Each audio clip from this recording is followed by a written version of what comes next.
સુરત શહેરના Uttarayan police station હદ વિસ્તારના શાલિગ્રામ સ્ટેટસ એપાર્ટમેન્ટ ખાતે રહેતા ગોરધનભાઈ વશરામભાઈ ડોંડા કે જે પોતાના પરિવાર સાથે રહે છે, એમની સાથે તારીખ 10/4/2026ના રોજ જે બનાવ બનેલો છે એ બનાવની એ રીતની હકીકત છે કે ગોરધનભાઈ જે પોતાના ફ્લેટની નીચે જે એમના મિત્રો સાથે બેઠા હોય છે, ત્યારબાદ એ બપોર બાદ પોતાના ઘરે આવે છે. તો એમના ઘરે જ્યારે આવે છે તો એમના જે એપાર્ટમેન્ટ જે છે એના દરવાજે જે લોખંડની ગ્રીલ છે અને લાકડાનો દરવાજો, આ બંને વચ્ચેના ભાગમાં એક ટ્રાન્સપરન્ટ જે પ્લાસ્ટિકની પોલિથીનની બેગ હોય છે, જે બેગની અંદર એક પીળા કલરનો લાડવો અને બીજો ચૂરમું જે બનાવેલો લાડવો હોય છે એ ત્યાં પડેલો હોય છે. એટલે ગોરધનભાઈને એવું થાય છે કે આ જે કોઈ પ્રસાદી છે એ પોતાના ઘરની બહાર મૂકી ગયું છે અને પોતાના ઘર માટેની આ પ્રસાદી છે.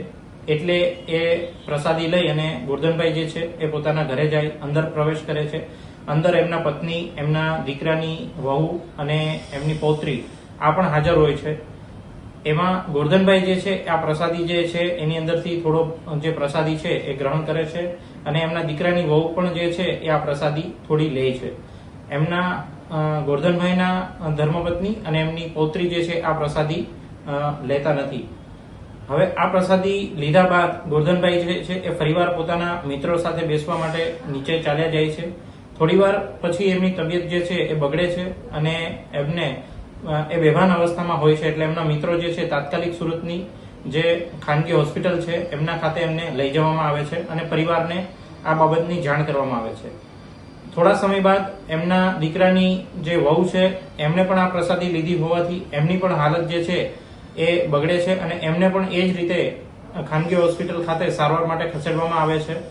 ત્યારબાદ એમના દીકરાની વહુ જે છે એની સારવાર બાદ એમને રજા જે આપી દેવામાં આવે છે અને એમાં પ્રાથમિક તબક્કે એનું થોડું નિવેદન લેતા એવું જાણ થાય છે કે આ રીતની કોઈ પ્રસાદી એમણે લીધેલી હોય છે.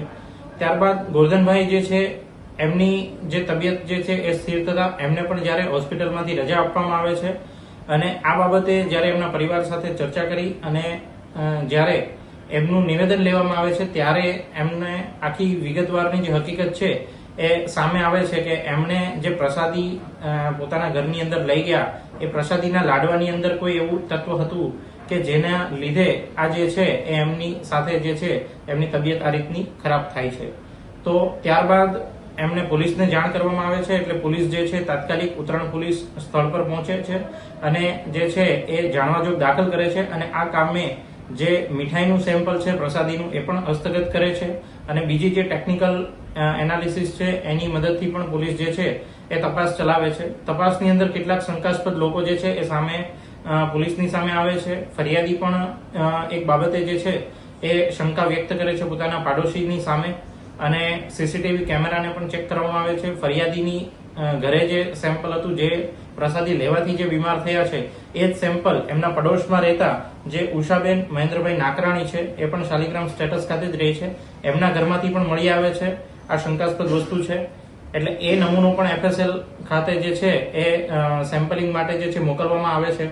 ત્યારબાદ આ કામે જે ઉષાબેનનું નિવેદન લેવામાં આવે છે તો એ પૂછપરછની અંદર એ પોતાની આ જે ગુનો છે એ સ્વીકાર કરે છે.